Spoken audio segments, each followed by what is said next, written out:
Kaya sa totoo lang, kaya hindi sa iniiwasan ko, marami lang talagang ibang trabaho at maraming mas mahalagang bagay na dapat tugunan ng pansin. At hinahayaan ko sana ito dahil para sa akin nga, sabihin na natin kunwari lang, di ba, na lahat ng sinabi niya ay totoo na hindi ko kino-concede sa kanya.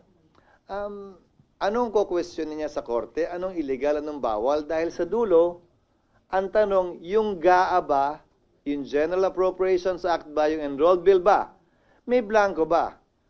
Hindi tama na mag-akusang may blank check na binigay ang Kongreso. Mali yun. Kasinungalingan yun at hindi totoo yun. At kung blanco man yung nasa GAA, hindi pwedeng i-release ng DBM yun. Hindi pwedeng i-release ng National Treasury yun.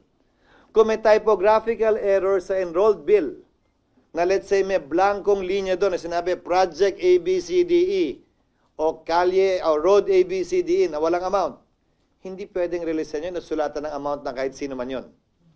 Hindi na kailangan i-deklara pang unconstitutional yun, iko-considerang error yun, at hindi pwedeng i-release. Kung gusto nila mag-aksaya ng panahon para magsampa ng kaso sa korte, malaya silang pwedeng gawin yun. Pero